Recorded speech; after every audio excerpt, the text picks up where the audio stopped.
Discredited author Michael Wolff plotting with Epstein to get Trump. That's what those emails reveal. And why did Jeffrey Epstein hate Donald Trump so much? Well, it's not just because Epstein was a prolific Democrat donor, but as Michael Wolff himself admitted, Epstein suspected that Trump had reported him to the authorities.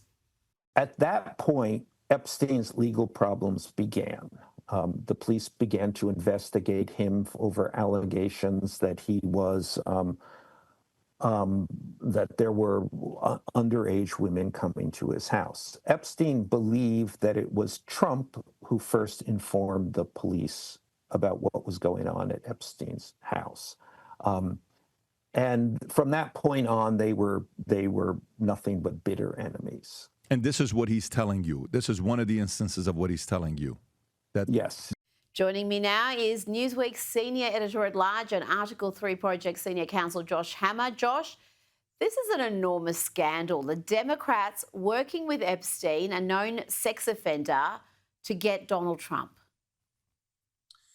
Yeah, Rita, everything that you need to know about the story is based on the relevant timeline, which is that Democrats had some mild success in the off-year elections about 2 weeks ago at this point in New York City, New Jersey, and Virginia. And then inexplicably, but on the other hand, I guess entirely predictably, they caved on the shutdown fight. Like, they totally caved. I mean, Chuck Schumer epically capitulated there. It's the irony of all ironies. He was fighting the shutdown fight to try to forestall an AOC primary challenge in his New York Senate race in 3 years. Now the left is all angry at him. So in order to try to get the momentum back in their favor, in order to try to divert attention from the victorious Republicans and to try to bring the spotlight back to how Democrats are allegedly doing something, fill in the blank there, mysteriously these 20,000 emails magically appear. Look, Rita, my humble opinion is that the Epstein story ranks probably somewhere between the 40th and 50th most important story to the American people. I think the fact that Democrats are resorting to this, frankly, reeks of desperation. It's not just hypocrisy and desperation, though. It is, frankly, just astounding that anyone would take them at their word. To be clear, there were horrific, detestable, loathsome, some of the worst crimes that you can even imagine occurred in this horrific case, roughly 2 decades or so, give or take there. Everyone wants justice for the victims. But it's hard to take these same Democrats seriously, Rita, when we know that there was one particular president who was much closer to Jeffrey Epstein than Donald Trump, who, by the way, kicked Jeffrey Epstein out of Mar-a-Lago, as White House Press Secretary Caroline Leavitt was quick to note this past week. And that Democrat president was very chummy with Jeffrey Epstein. The noted Democrat donor was Bill Clinton. Funny you should ask. I don't see Ro Khanna or any of these other House Democratic leaders, Hakeem Jeffries. None of them are talking about Bill Clinton's various trips on the so-called Lolita Express, Jeffrey Epstein's private plane. Why is that? I think the American people see through this, Rita. They see this as a nakedly political stunt there. Donald Trump, yes, he knew Jeffrey Epstein. Guess what? So did a lot of people. A lot of very powerful, very prominent people knew Jeffrey Epstein. The fact that he was corresponding with him, frankly, means absolutely nothing whatsoever in my judgment there. This is a pure political stunt. The American people are going to see right through it, I think. Well, just finally on the Democrats' links with Jeffrey Epstein, the New York Post has reported that Epstein was feeding questions to Stacey Plaskett during a 2019 congressional hearing, giving her real-time help on how to damage President Donald Trump. And there are also reports that Epstein was in meetings with Obama White House counsel Catherine Rumler. Tell me about that connection. What's that about? Well, it's actually potentially even worse than that. So there was one of the there are 20,000 emails, so there's a lot that comes up there. But there was actually a potentially even more interesting email than this that I saw involving Barack Obama. That's why I thought of it. And this email has to do, I'm trying to remember which election cycle it was. I think it was the 2016 election cycle. And there was an email from Epstein talking about how Barack, now he misspelled it. There were 2 R's, not one. So it was misspelled in the email. But there was an email from Jeffrey Epstein talking about how Barack is coming over for dinner tonight. And if you actually look on the timestamp, I think this was in late October, November. It was around the precipice of the 2016 election. If memory serves, Barack Obama was out on the campaign trail campaigning for then candidate Hillary Clinton. Well, guess where he was at that time, at the same time that Jeffrey Epstein sent that email? Oh, yeah, he was in South Florida. He was campaigning in South Florida at the same time that Oh, Jeffrey Epstein was talking about having someone named Barack over to his house for dinner in Palm Beach. I wonder who that could be, right? mm, So, I mean, Bill Clinton is one thing. We've known about these Bill Clinton ties to Jeffrey Epstein for years, but I think that the curious onlooker might, if the curious onlooker here is not hypocritical, unlike Hakeem Jeffries and Ro Khanna, if the curious onlooker is actually intellectually honest, I think one might be inclined to ask, what did Barack Obama know and when did Barack Obama know? yes.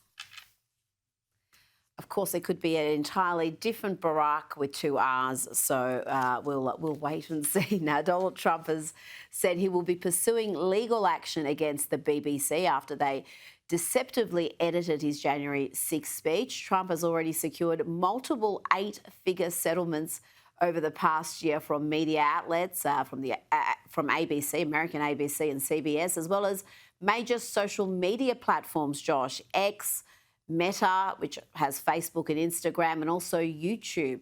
How do you see this latest clash progressing? I think the UK's defamation laws are far harsher than what's in place in the US. Could he be looking at another massive payout here?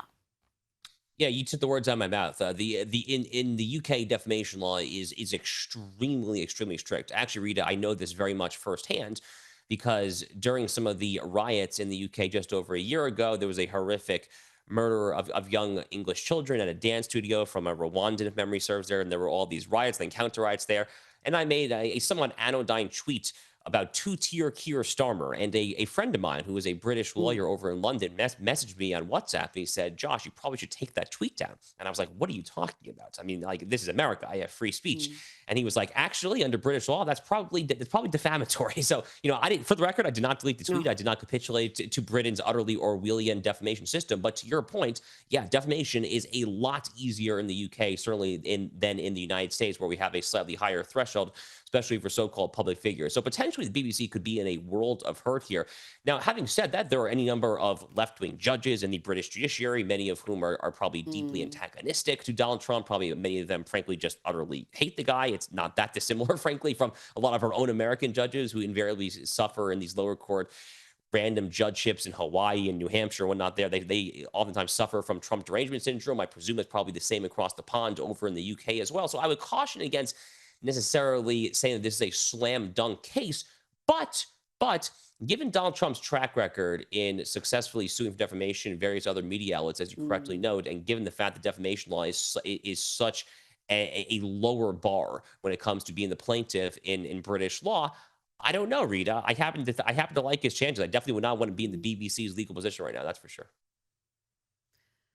Well, he's already secured these 8-figure settlements. And are the proceeds of those settlements going towards the ballroom? Is that accurate? Because this BBC one could pay for the whole thing, possibly. Yeah, so the judgments go to different things. So one of them, I think, was the ABC settlement. Actually, is going to help construct the Trump Presidential Library. Actually, after Donald Trump's presidency, which is just it's just so thoroughly delectable, isn't it? That ABC, which did about as much as any other network to try to throw the 2024 election to Kamala Harris with their horrific debate performances and whatnot there. And now they're going to subsidize the Trump Presidential Library. So on the one hand, it was that. I do think I heard that one of these judgments might be subsidizing the People's Ballroom there in the East Wing of the White House there, but it depends on the judgment. But it's frankly, from an American taxpayer perspective, Rita, I just love it because these media outlets are frankly the enemy of the people, and they should be made to pay as such. I think there's not much sympathy for these media outlets at all, or the social media outlets. Now, I want to ask about this tariff revenue bonus that President Trump is committed to sending to Americans. When I pay people $2,000 each for low and moderate income and middle income people, everybody but the rich get this. That's not made up, that's real money. That comes from other countries. Josh, a $2,000 dividend check to be distributed from tariff revenue sometime next year, we're told, perhaps before the midterms.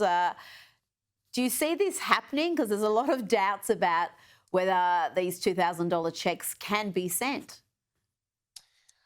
If I had to guess, I would guess probably not, to be honest with you. This would probably require an act of Congress. I think this would be very legally dicey to try to do via executive order. I think the even more compelling reason why I would throw some skepticism as to whether or not this will happen is because based on what the American people tell pollsters, including those off year elections 2 weeks ago in New York City, New Jersey, Virginia, Rita, the issues that they still care most about are pertaining to inflation, cost of living, affordability, things like that. And if there's one thing that we know from Joe Biden's spending bonanza and the various checks in the mail during COVID, it's that these things over the course of a year or 2, 3 years at the most can tend to exacerbate inflationary fears. And if this administration is sympathetic to listening to the American people when it comes to their cost of living concerns this is the kind of thing that might sound good in theory. I mean, who doesn't want to receive a $2,000 check in the mail? I mean, heck, sign me up. That sounds great.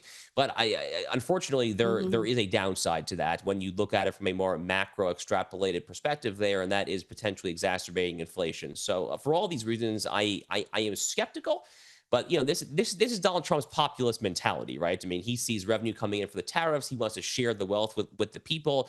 These are my big, beautiful tariffs there. I want to see the people who are proud of this tariffs, but proud of rebuilding industry, et cetera, et cetera, et cetera. So I totally understand where he's coming from his mentality there. But from both a separation of powers perspective, I don't think Congress would get behind him. And then also on the inflation fears, I'm a little skeptical as well. Well, I'm not so sure about that. I'm not just doubting your judgment that perhaps this can't be done and the process it has to go through. But I reckon people would be absolutely overjoyed about getting a $2,000 check, and they're not going to worry too much about how inflationary it may be down the track. I think you are underestimating how much people love free things, and $2,000, and particularly because it's coming essentially from foreign nations. If it is actually coming from tariff revenue, the symbolism there, I think, is pretty good. Now, before you go, there's already trouble among New York City Mayor-elect Zoran Mamdani's transition team with Hassan Chaudhary, who's reportedly the political director for the transition committee. It's been revealed he's been posting hate against Jews and Israel and even questioning gay rights. Now, these social media posts are from around 10 years ago, but they're pretty ugly. He used the word Jew as a slur. He praised former Iranian President Mahmoud Ahmadinejad, who infamously said Israel is a cancer which will be eliminated soon. I think we're seeing now this conflict coming to fruition between Mamdani's very woke supporter base and some of the Islamist supporter base. Yeah, Rita, I mean, this has to be the least surprising political development of my entire lifetime, right? I mean that is Zohar Mamdani, someone who struggled to condemn Hamas, someone who struggled to condemn the inherently genocidal phrase of "from the river to the sea, Palestine shall be free," someone who was accusing Israel of genocide before the tanks even started rolling into Gaza, like literally on October 8th or October 9th, 2023, something absolutely crazy like that. I mean, obviously, he's going to surround himself with people who think and talk like this. This is totally unsurprising. I think the more interesting thing to me is, as the New York Post reported in the headline that we just saw, this guy was not just bashing Jews; he was also bashing gay rights. That is interesting, right? Because that is one of the major planks of the current American left when it comes to LGBT, very much including transgenderism. But this actually gets to a broader point, Rita, that I've been making for many years now, which is that this whole absurd woke intersectional identity politics coalition, this notion of a coalition of aggrieved interests, as I call it there, it's inherently self-contradictory. If you're going to have someone who is sympathetic to radical Islam and Islamism or Sharia law, you're by definition not going to have someone who is sympathetic to feminism or LGBT rights there. Think about Linda Sarsour. I mean, she was the head of the Women's March back in 2017, the very early days of Trump administration. She also was a Sharia law apologist. I mean, square that circle for me. With same thing with this guy, the Mamdani advisor. I mean, square this circle for me where you're calling yourself a quote unquote progressive champion. It literally just does not add up, and it all kind of underscores the intellectual dissonance and frankly just the intellectual vapidity and stupidity that is the modern American left. And Linda Sarsour is on the scene. I thought she had disappeared, but it seems like she's been working behind the scenes, helping Zoran Mamdani and others get elected. So, yeah, she's still a force to be reckoned with, unfortunately, for America. Josh Hammer, thank you so much for your time tonight.